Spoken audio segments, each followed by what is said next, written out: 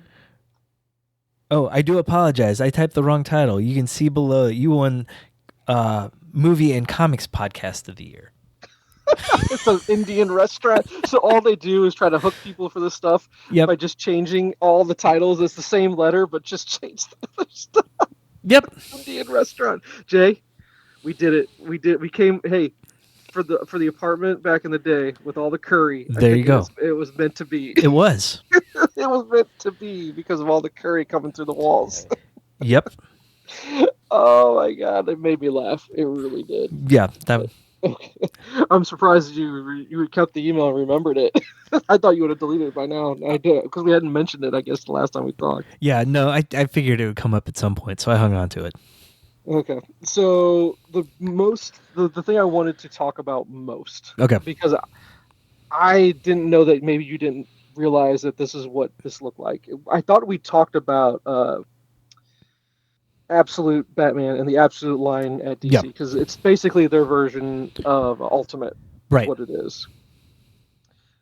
I cannot tell you how much I dislike the art for the Batman. The symbol is not a bat symbol at all. It's just a blob of paint across his chest. No, black paint across his chest. What did it? Put a little bit of spikes in there. I see the spikes. I see them, but it's not. It looks like a recording app for the podcast when we're like very loud. Okay. Yeah. Because it's got the waves on it, and it's just like big wave. The designs, like Wonder Woman's is fine, and of course, whenever you're going to draw Wonder Woman, you're going to make her a beautiful, sexy woman. Is what you're going to do. So I'm always going to give her due justice. But the look of Batman, and not just the bat suit, the bat symbol, but the fact that he looks like a brick shithouse, but his head looks like a tiny little. It looks like a shrunken head. He looks ridiculous. The art is one step below Rob Liefeld's Captain America. Oh, it's awful. It's so bad. And then Superman, I don't take issue. The symbol is fine. Yeah. But the look of Superman himself, the suit is whatever, but the hair is god awful. Yeah. It is awful hair. Really bad. And it reminded me to remind you of the picture that we see of David Cornsweet as Clark. Yeah. And this broccoli haircut they gave him. He looks bad. I'm just like, guys, this Absolute stuff. I know you got to try something different. Yeah. And the fact that Bruce is going to be completely different, as in like, hey, he's not going to be, super wealthy billionaire Bruce Wayne. They're going a different direction completely. Yeah. I get it. We need to try something new. It's been he had just had his 80th anniversary, I think. Something like that, yeah. Year. And with Supes, always got to try different things with Supes. But then again, I go, we got to try something different. I get it. But that's not what Marvel did that made Ultimate Universe so successful. And I can't speak to the current run because I don't know what they're doing so much different. Because I almost thought it was supposed to be like a slight continuation of what they did with the Ultimate Universe, but just slightly varied up. Because obviously in this new version, Peter's still alive. Yeah. That's the biggest difference, right? So, well, the biggest difference is Peter's like full-fledged adult with kids. Yeah. Correct. Yeah, and that's a big difference. That's them still taking a modern take, but still rewinding, saying, "Hey, we're going to try this, and we're doing something different." Where they're almost going to make it where I'm wondering when is it going to turn into regular Peter Parker look, and someone's going to die, the kids are going to die, wife's going to something bad has to happen because that's what makes it Peter, right? Right. So we'll see where that goes. And I haven't read any of it. I want to dive into it, but I just haven't yet. I'm 3 issues in. It's pretty good. Good, and that's what I heard. I heard it's amazing. As far as just the Peter books, I don't know what else is out. What else is out there to read on the Ultimate title? Black Panther's out there. It's pretty good. I've read the first 3 issues of that. Ultimate X-Men was kind of weird. I've only read the first issue. I need to go back and read the other 2. Okay. And then the Ultimates is launched. Okay. And I haven't read any of that yet.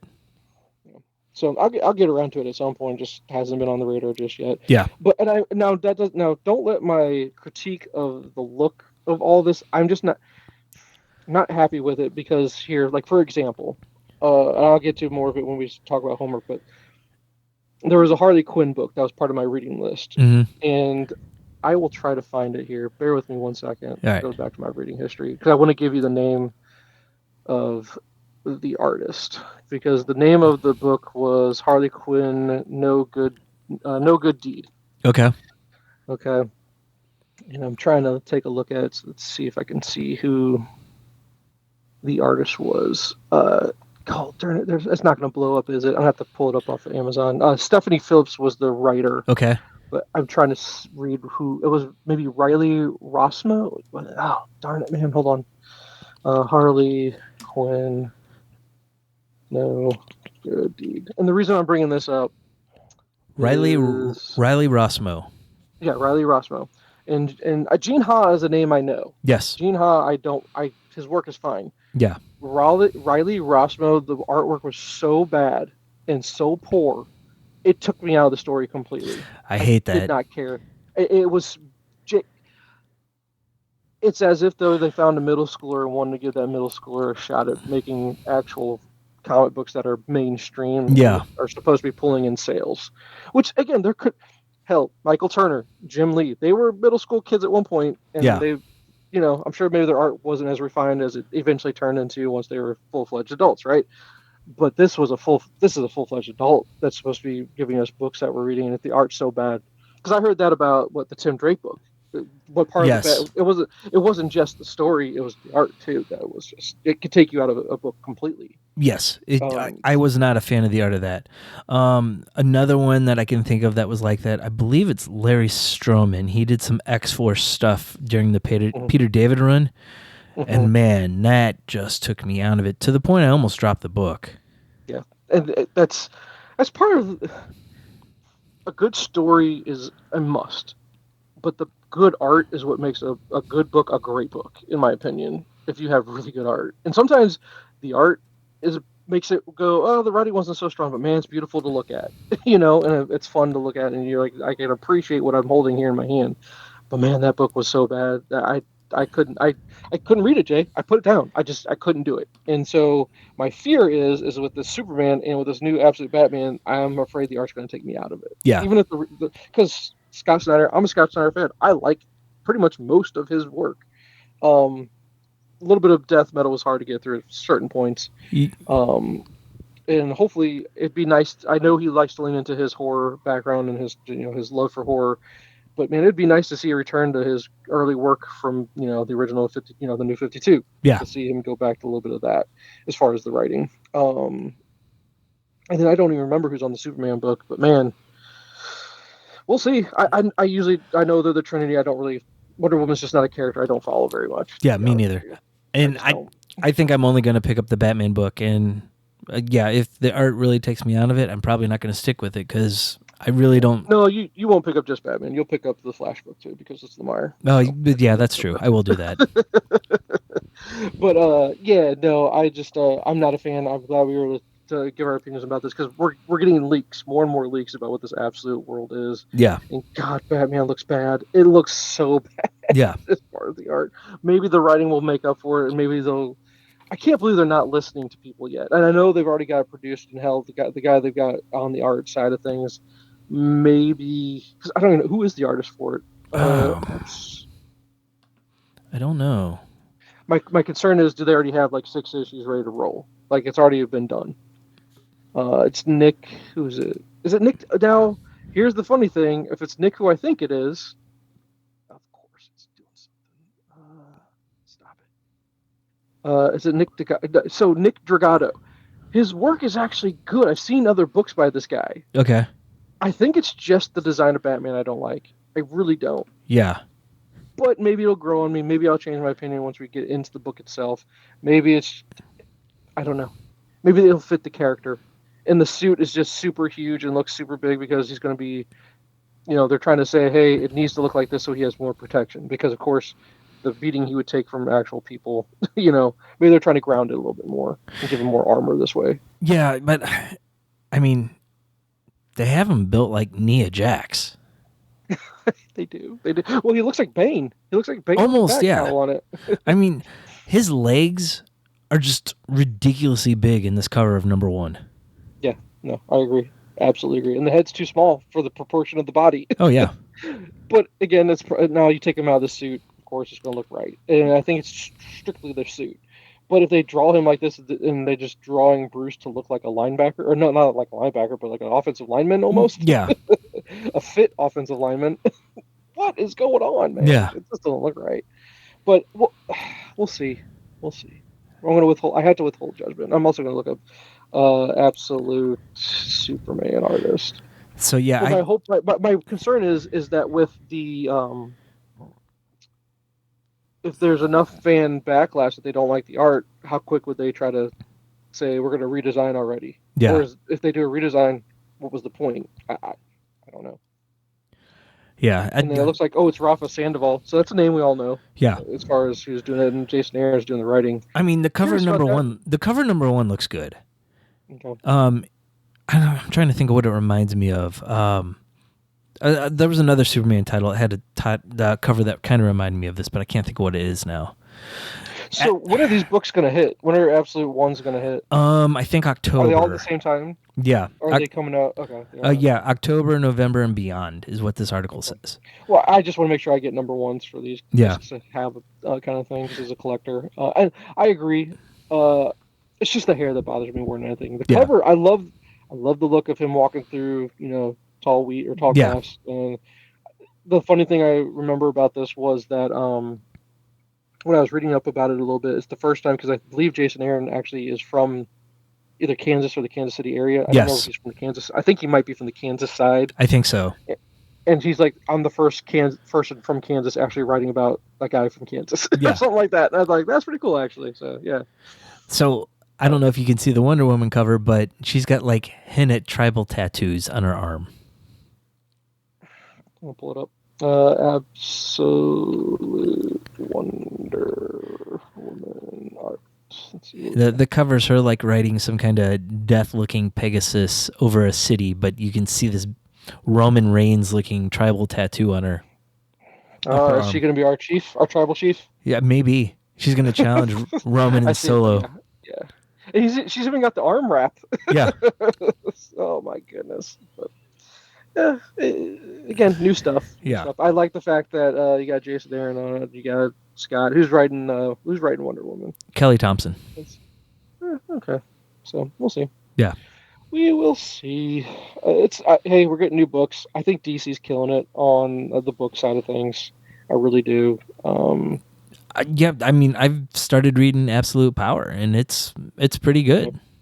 Good. Well, it's Mark Waid, so I expected at least decent. At least I'd hope so. Yeah. Oh, I don't know if this is a variant or not, or is this going to be the cover? I might buy this just for the cover. Unless maybe I wasn't seeing the same artwork you were seeing. I'm seeing something different. Maybe that's the inside work. Who's doing Hayden Sherman? I don't know. I'm not familiar with his work, but it says spotlighted variant cover artist. This Jim Lee variant for Wonder Woman is badass, dude. Did you see this? No. Look up Jim Lee Wonder Woman variant for Absolute. It's they're calling it All In. This is a DC All In or whatever, I guess is what this is. Oh wow, with the giant sword. Yeah, it looks badass, dude. That does. I might get that one just for that. Yeah, the Batman. I'm looking at the Batman variants.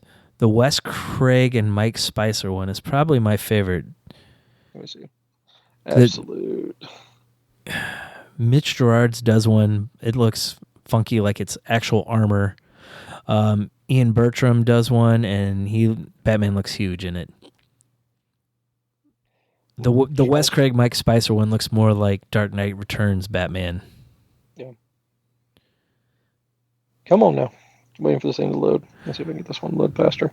But hey, new books to try. I don't think I'll have a problem with it. Jim Lee does a Superman cover too. He's doing a Batman cover too. We've got an axe of some kind. It's Jim Lee. Yeah. So you go, it's Jim Lee. Ooh, that Wes Craig one's kind of cool. Not gonna lie. Oh, what's this one where he's got spikes coming out of his back? Who did that one? That's the Mitch Gerard one. That's not bad, dude. That's kind of cool. It's kind of weird looking.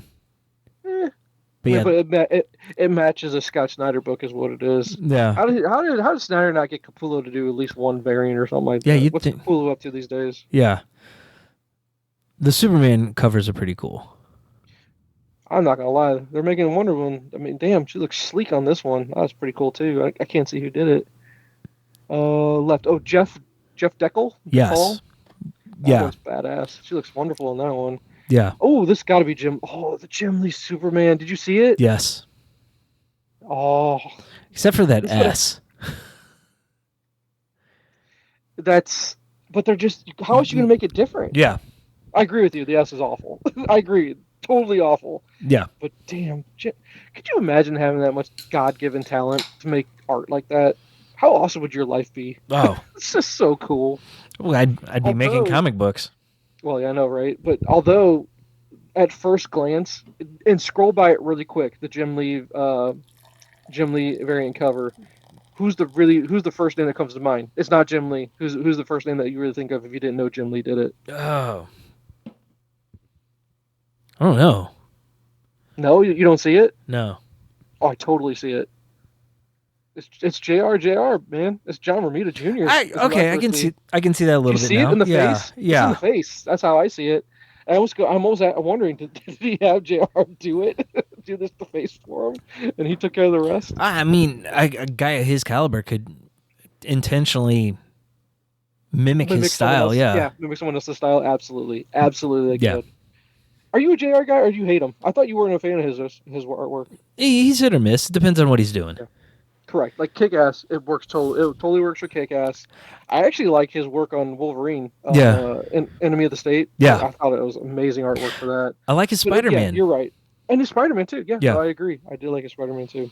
These variants are cool, man. Yeah. I have to try to find these. Except I don't like it. I mean, it's Jim Lee and it's a Batman one, so it's Jim Lee and Batman, but I don't think I like this. Yeah.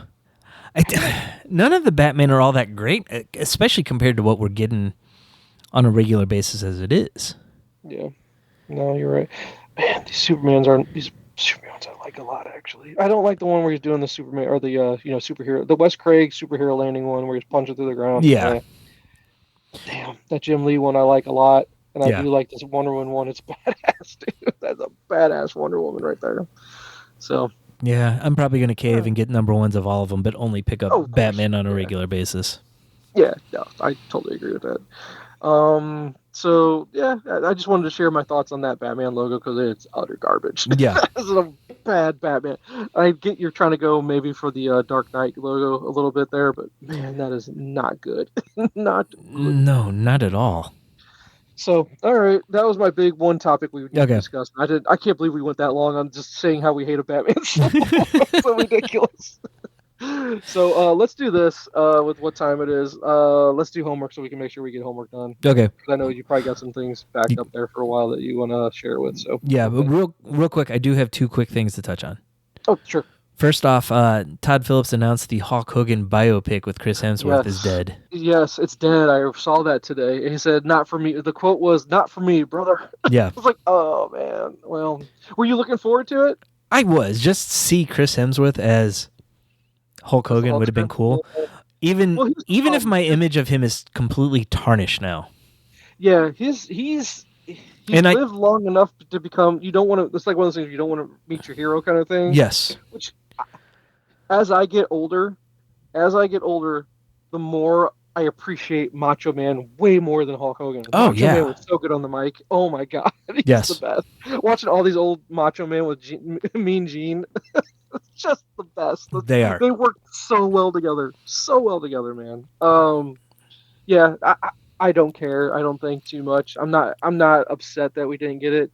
I would have been more proud of him to go, yeah, I'm going to make this movie, and then I'm going to kind of show his transition from hero to villain. Yeah. And it would have made for a good movie, I think. I think so, too. Especially if you did it A24 style, because that's what some people were saying was, if you give it the respect that they did to the Iron Claw. Oh, yeah. What made Iron Claw a good movie, even though I guess it didn't get enough critical acclaim as I thought it should, and it's a shame because it's a tragic story, and I think the performances in it were incredible. Yeah, I think everybody was great, and they said that's because they didn't sugarcoat what happened to this family. Yeah, it's everything that happened to this family was a tragic story. The dad was, it's a story about an overbearing father, almost a la Jackson 5. I guess you can look at it that way, and just the boys trying, they lived such an odd life that's all they were, who they could depend on, and it was just the business was what they knew, and it just didn't pan out. It just didn't.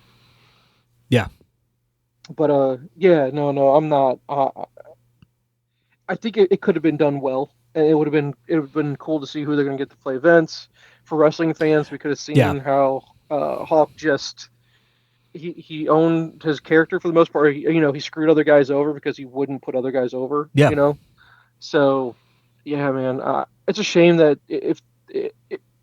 I guess the articles didn't go into enough detail, at least that I read, of why that he can't. Other than the fact that I'm guessing Todd Phillips is not like his political leanings, and that's it. And they were just like, we don't want to do it. And it could be that. It could be studio just didn't want to do it too.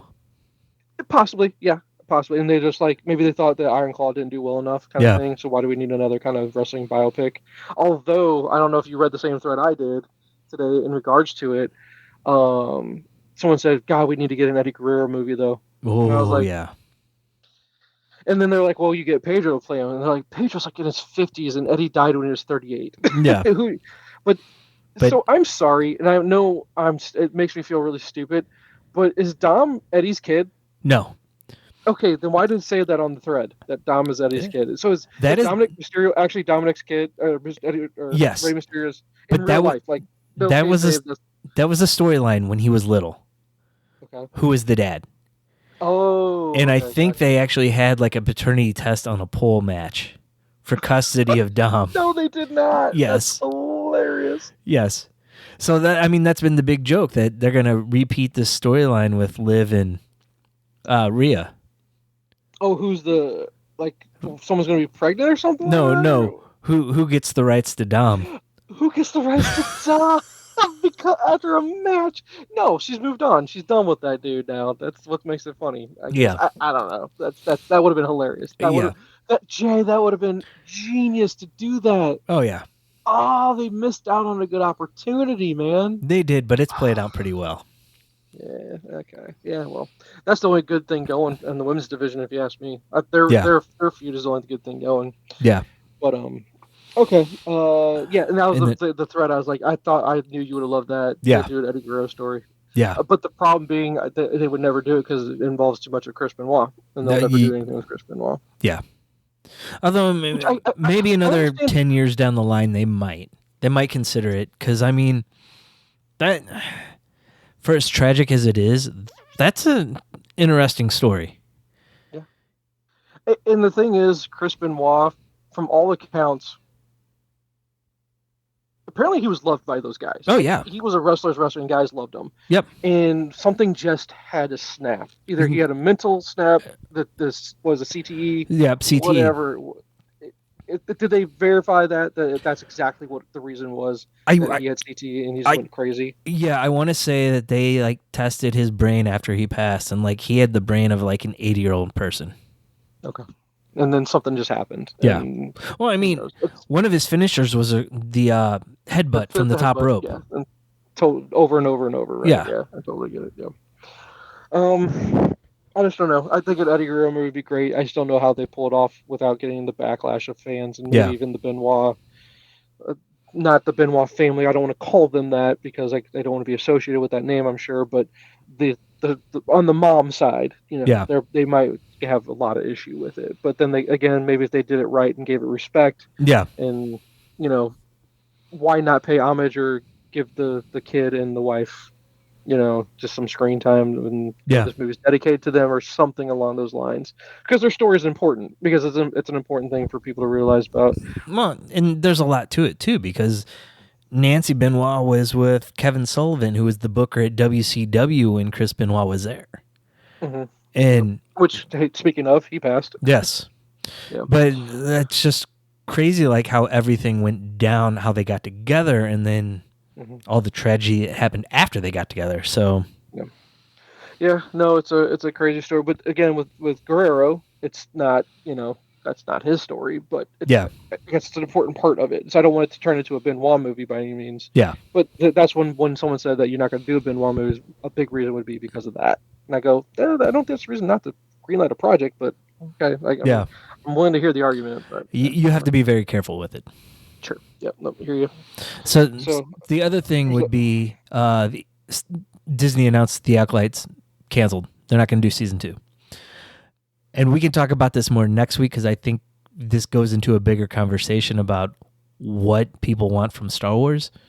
Okay. I didn't mind the show. I think it would have been better as a 2-hour movie instead of 6 45-minute episodes. So I haven't gone back to the show because I just don't care to go back to it. Not that I wouldn't and not that I won't. I just haven't gotten around to it. And I guess our main premise that we were supposed to pull from the show is that the Jedi were not saints. We're already seeing signs that there were issues in the Jedi before the prequels. Okay. And so I think it's still an important part of the overall story of the Star Wars universe, right? And we're trying to break away from the Skywalkers, so they tried something. So I guess if you want to go into a deeper time, I guess the question turns into, is Star Wars ever going to work as a product that doesn't include the Skywalkers somehow? Right. And it's a worthy debate. Not even a debate, but a worthy discussion to have. Yeah. Interesting. Yeah, let's tackle that because I guess you did finish it. They canceled season 2. Did they leave it open? Was there a finger that they needed a season 2? They definitely left it open. Gotcha. And I guess I guess they just know, or they notice it just performs so badly as far as from downloads or however they measure how many people are watching it. Yeah, people just aren't watching it. I don't know because they still don't release any of that information. Yeah. But I know that it was pretty divisive among fans. Yeah. But I mean, Star Wars hasn't since Disney took over? It all went downhill as soon as they got rid of Trinity after the first episode. I'm sorry.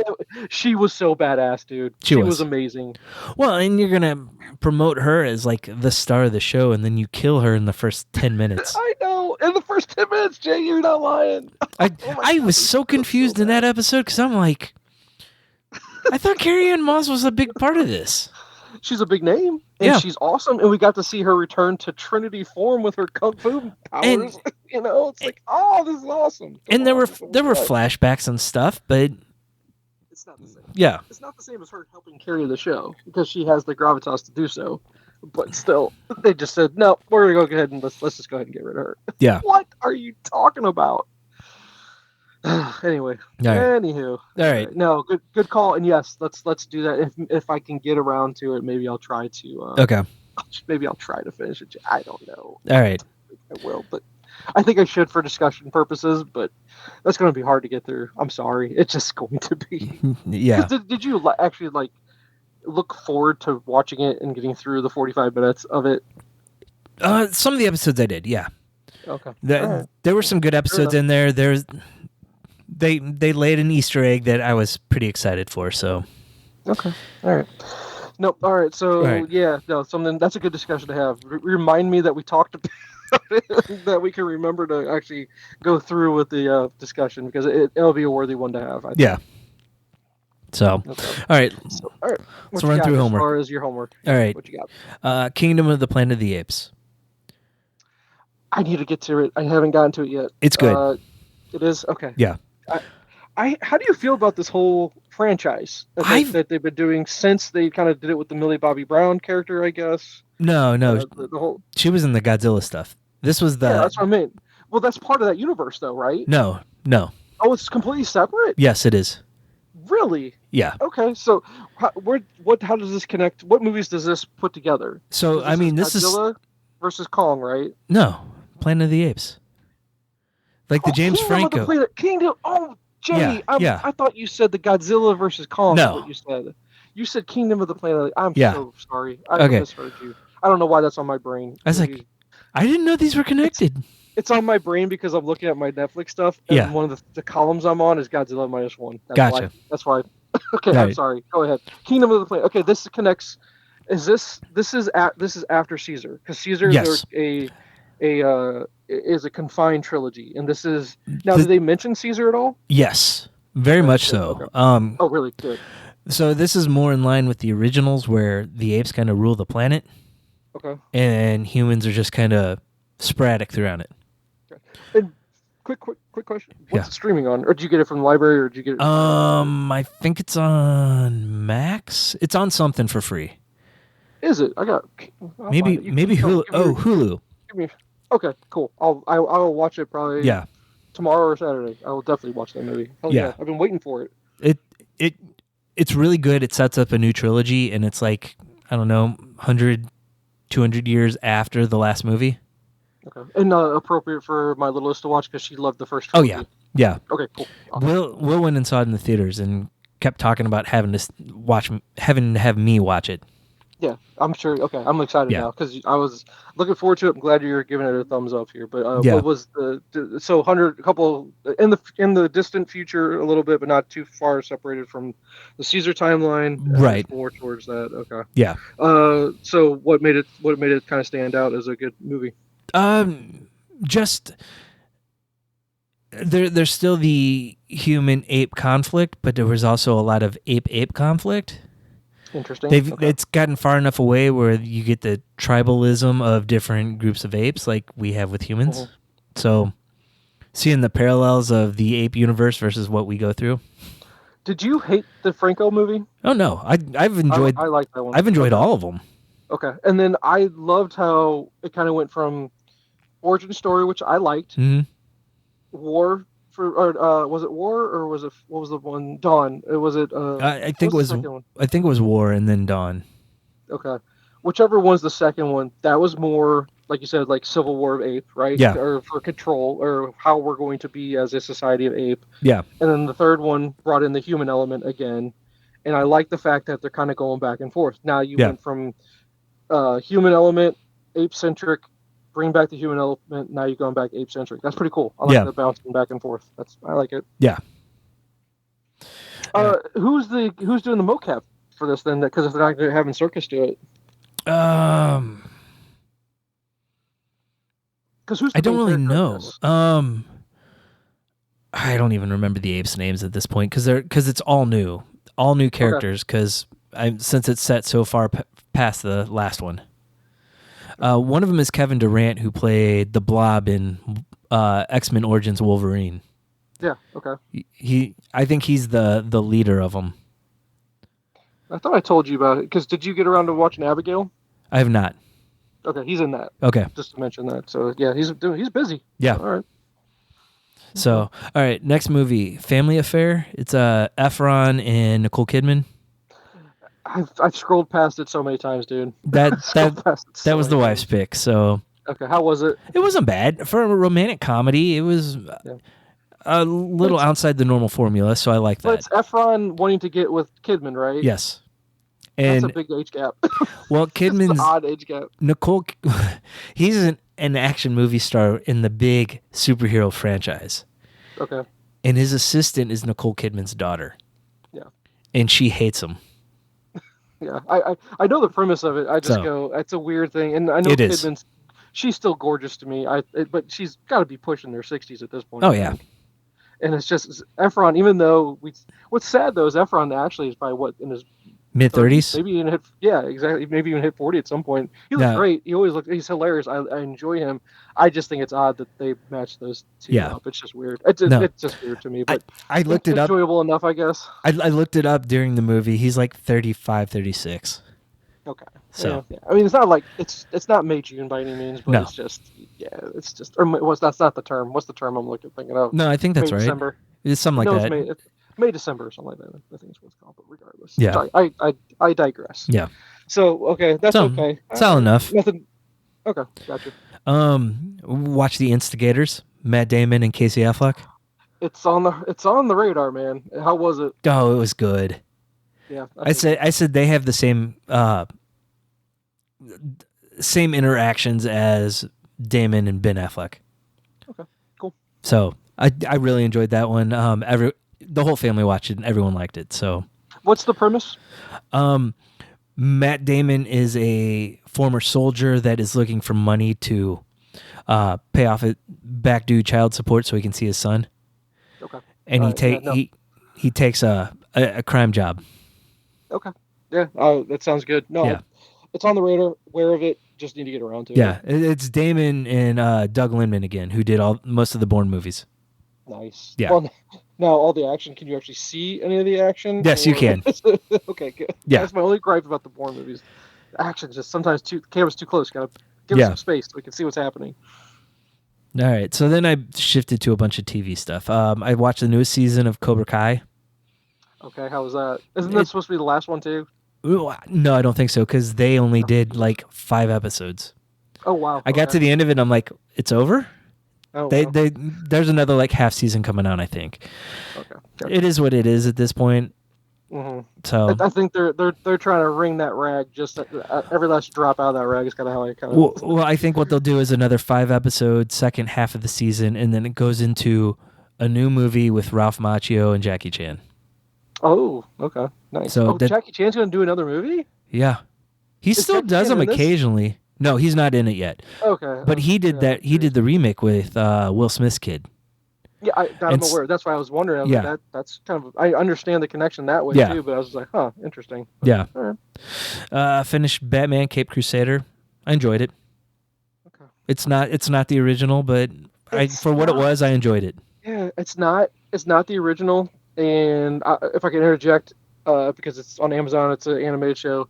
If you had to maybe pick between that and Invincible keeps getting better and better, and is still good and interesting. Batman is just, it's not. And they're trying so hard to be what it was and capture the magic that it was.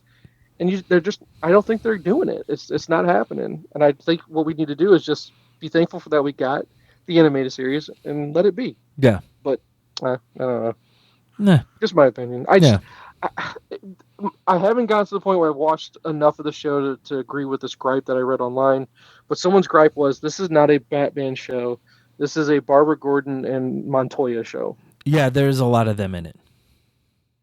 And is it to the point where it's really their show? They're the driving force of the show, and Batman's just a side character? I don't know if I'd go that far in saying it. Okay. Almost. I'd say it's more equal though than leaning towards those characters. Okay. All right. I was just curious. That's the biggest gripe I've heard, and I need to still finish. I got back into Invincible, and I was like, why do I always have these big gaps between watching this? Because God, it's so good. I know. I need to finish season 2. Yeah. No, I'll get there. I'll get to that before I get to Crusader. So yeah. Sorry, I've got Crusader. But yeah. No. What else you got? I watched the Afterparty season 2 on Apple TV. Afterparty is the one where it's like different people's perspectives, right? Yes, on trying to solve a murder. Yes. Okay. Yeah. It's a funny show. It didn't live up to season 1 though. Okay. Because I still don't think I ever finished the show that I actually liked from Apple. Oh God, it's got Ravi on it, or what's his name from Community, and it's about the video game developer. It's got Mac from Always Sunny. Yeah. Crap. Whatever that one was. Yeah, I know, right? Drawing a blank, but I thought I had to imagine that show's done, right? They finished that thing up. They have not gone back to it. I mean, the way they left it, it could have stayed finished, or it could open up a whole new show. It's not like I disliked it. Yeah, it just got lost in the weeds. That's all. I totally get that. That's why it took me so long to get to season 2 of this one. Yeah. Okay. It just seems like if I'm looking at streaming channels, Apple TV is like the last one I think of. Exactly right. Yeah, and there's always quality stuff. I mean, you saying that the Damon movie is good, I'm like, I expect it to be at this point. Yeah, because it's Apple. But okay. Yeah, I finished the new season of Shoresy.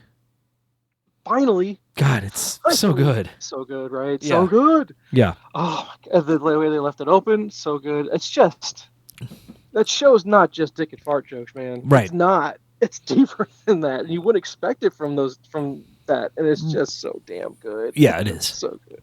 And the fact that Letterkenny's done, maybe he'll come back to it someday. I doubt it. I think he said he's done. But yeah, they said they're done, but they're going to go to other characters in that universe. Oh, really? Yeah. Oh, God, can we please get a Squirrely Dan show? Please. Oh, that'd be great. Squirrely Dan show. Him with the Mennonites. Dude, they could definitely do the McMurrays. Yeah. Oh, that would be God. so funny. It would be so raunchy and so funny. Yeah. Oh, man. The possibilities are endless for that show. Yeah. Oh, I love it.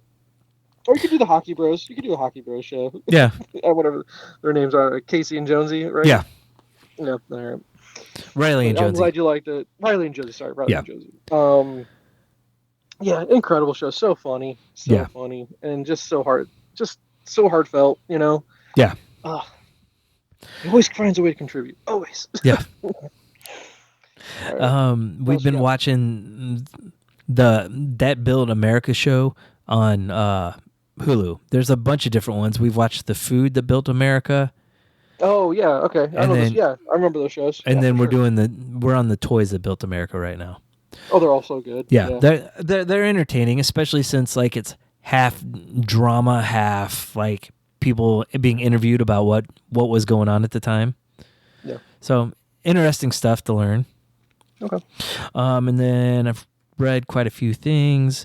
Just highlight a few of them. I read one. It's a collection of crime comics called Noir from Dark Horse, and the reason I picked it up from the library was there was one from Jeff Lemire, there was a Brubaker one, and there was a Brian Azzarello one. Oh, cool. And if it wasn't for those three, I would have totally forgotten about the rest of the book. Okay. Yeah.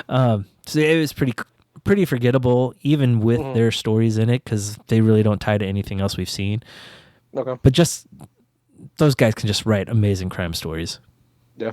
No, they do. For sure. Lost Dogs, a Lemire book. It's one that's hard to find. I actually found it on my library app. Let me see if I have it as well. Well, it's called Lost Dogs? Yes. The gist of it is this giant man witnesses his wife get raped and killed and his daughter murdered. And he wants to go back for revenge. Let's see. First thing that comes up for Lost Dogs is a Pearl Jam album. Yeah. Let me see if I can type in Lemire. Yeah. It comes up. It's one of his early books, I believe. The Big Lie by Jonathan Lemire. I do not have anything by Jeff Lemire. Yeah. Nope, no Lost Dogs on my library app. So like I can find this thing. I had looked for places to like try to find it, and I couldn't find it anywhere. And just by chance, I think I found it. Actually, it might have been in. I don't know if it was in Prime. I don't know. I found it someplace, and it's definitely worth checking out. It's a quick read. So if you have a Kindle unlimited subscription, it's on that, and then you can get a paperback used copy. Actually, it costs just as much to buy a brand new one. To be honest with you, versus buying a used one, might as well. Oh, but you have to pay for delivery. It's sold by Glenn, the bookseller. Glenn has a lot of books. Not gonna lie, I see that guy's name listed a lot. But no, sorry. Go ahead. Redneck. I'm trying to think of who this one was written by, since it's been so long since I read it. I know that name. Why do I know that? Donny Cates, I believe. Did I read this one? It's about the barbecue vampire. I've heard of this book. Yeah, I don't know. I've definitely seen this. I think we talked about it at one point. I picked it up because I thought it was a one and done, but no, it's apparently a series. It's 5 volumes is what I'm seeing so far. Something like that, yeah. Is something you're gonna finish up and collect all 5? I don't know. I enjoyed the first one. They left it at a good spot where I could not go back to it and be fine with it. Gotcha. Okay. Let's see. I read the first volume of Once and Future. We talked about this. Kieran Gillian. Kind of ties into the Arthurian myth, but it was not what I was expecting. I was expecting the main character to be some like the lineage of King Arthur, but it's not. Dan Morris did the art, and I like his art. The art was nice in it. I like that a lot. Okay. Yeah. I don't know if it's something I'm going to go back and finish. Maybe if I finish some other stuff first. One we've talked about before, The Many Deaths of Laila Starr.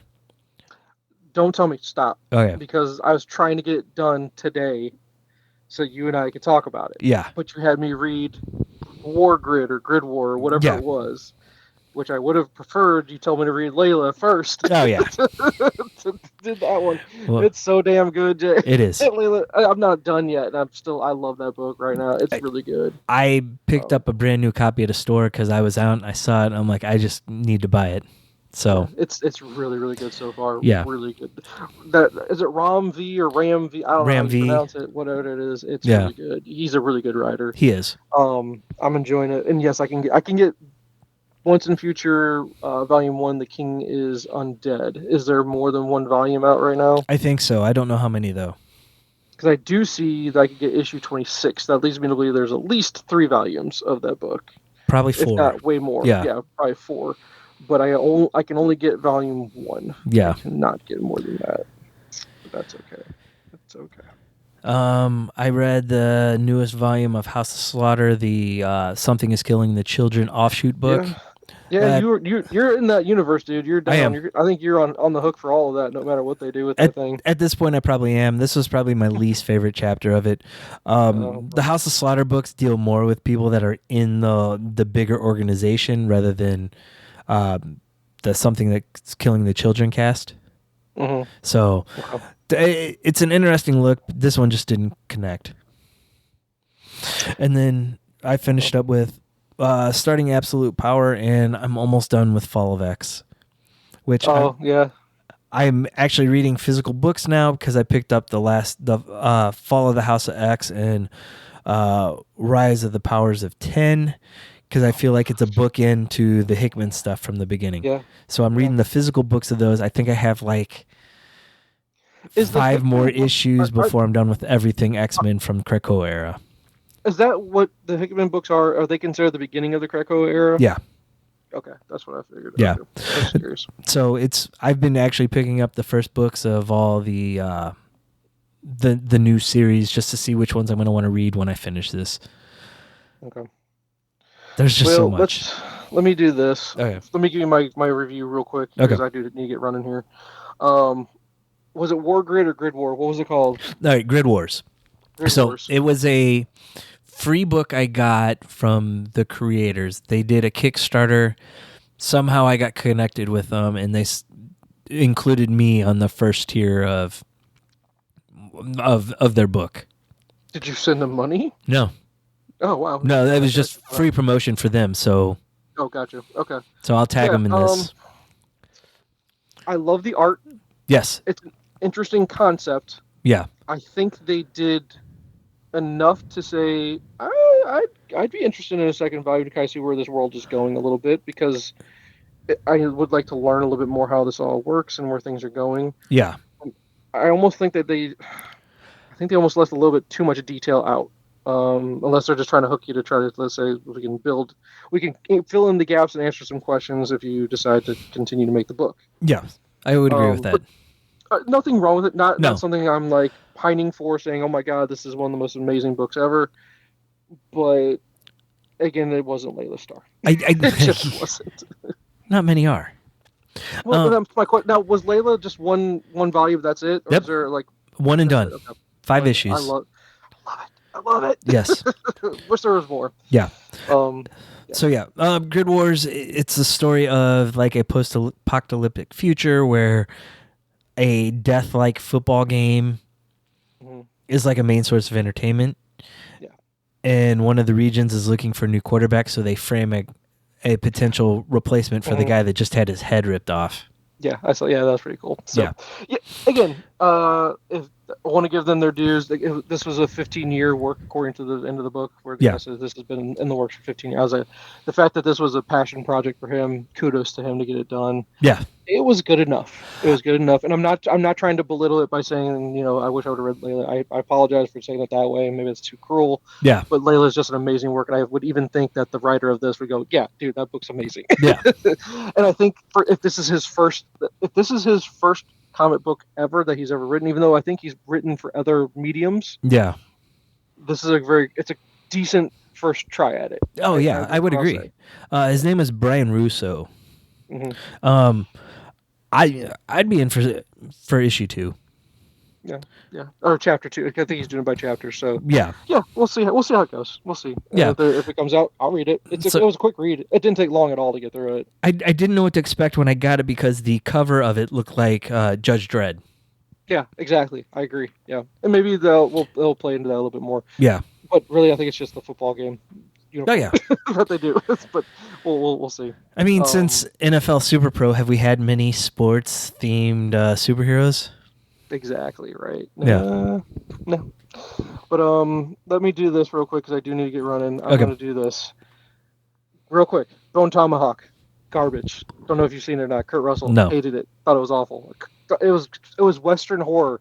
It's a Western and a horror movie. I wanted to love it. Why couldn't it be good? It sucked. I don't know if I told you about it last time. Ghostbusters, the newest one, Frozen Empire, whatever. Yeah. Super meh. Didn't really care. Not that great. I still haven't seen the last one. Yeah, you're not missing anything. Beverly Hills Cop Axel F. Don't remember if you spoke about that one. No.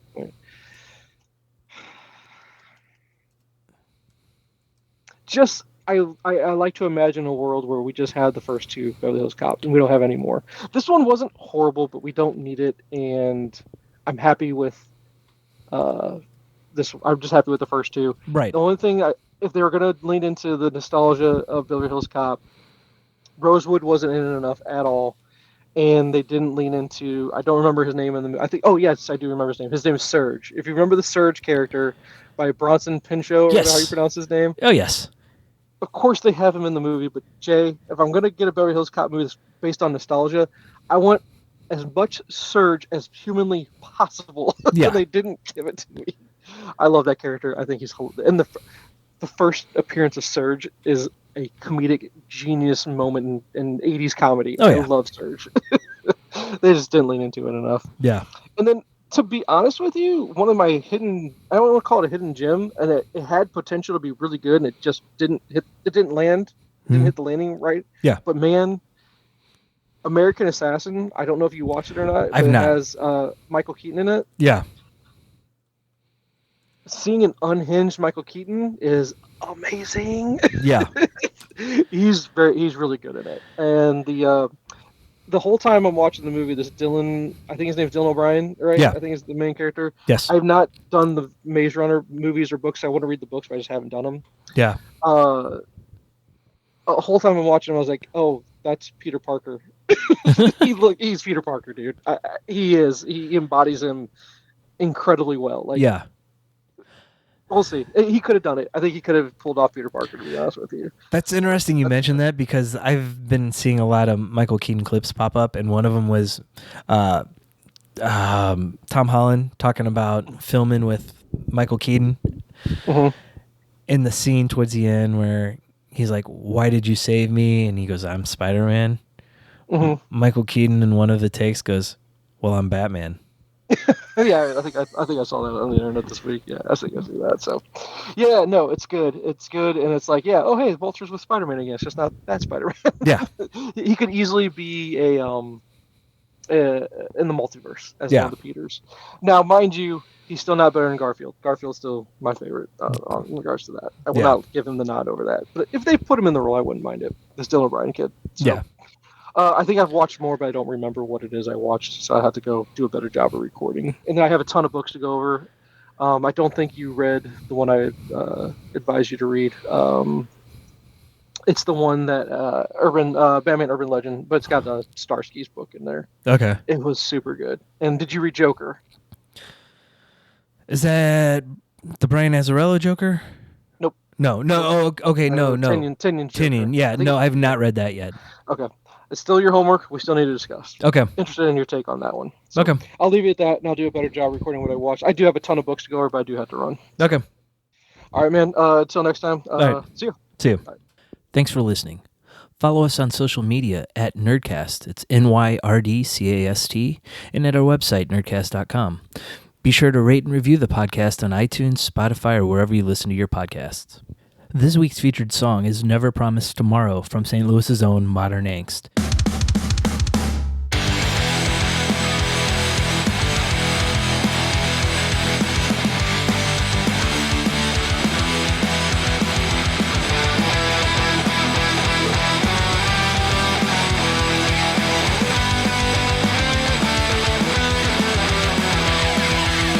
There's a road and I might just take it, leading down a path unknown.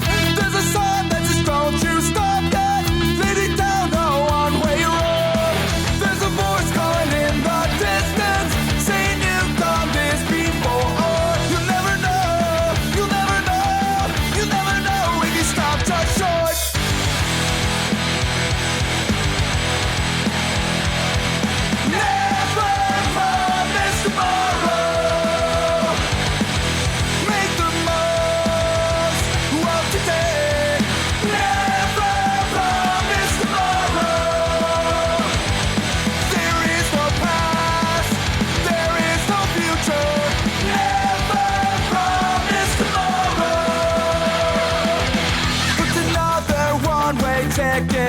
to the edge of the world I know. There's no pause at the end of this journey, the memories of the ones you love.